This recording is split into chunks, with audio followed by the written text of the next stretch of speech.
Massive floods in the UK forced Londoners to abandon their cars to find their way home. When the water level of the Thames River reached a record, footage on social media shows a bus and drivers trying to drive through floodwaters in London as rail traffic is disrupted in the East Midlands. Drivers were forced to abandon their cars in floodwaters in southeast London on Tuesday night after heavy rain caused chaos on the roads.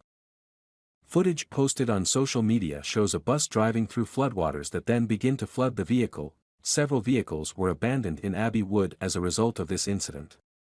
4 fire engines and about 25 firefighters were called to the scene at 6:15 p.m. to reach the partially submerged cars. Many people here have to abandon their cars to find a way home, when the water level in the street is too high.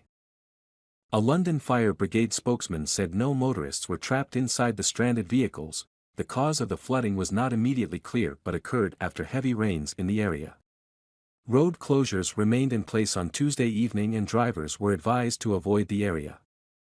On Wednesday morning, the Environment Agency issued an amber flood warning for parts of London along the River Thames. Because the water level on the Thames River could flood the roads at any time, as heavy rains continue. The warning extends from Putney Bridge to Teddington Dam, with nearby roads and footpaths expected to be flooded. River levels are expected to reach around 4.82 m at Richmond at 2:15 p.m. on Wednesday, while the stretch between Teddington and Fulham could reach high tide at 2:15 p.m. causing flooding. The warning comes as more than 200 flood warnings remain in place and the Environment Agency has imposed 31 expected flood warnings and 185 probable flood warnings.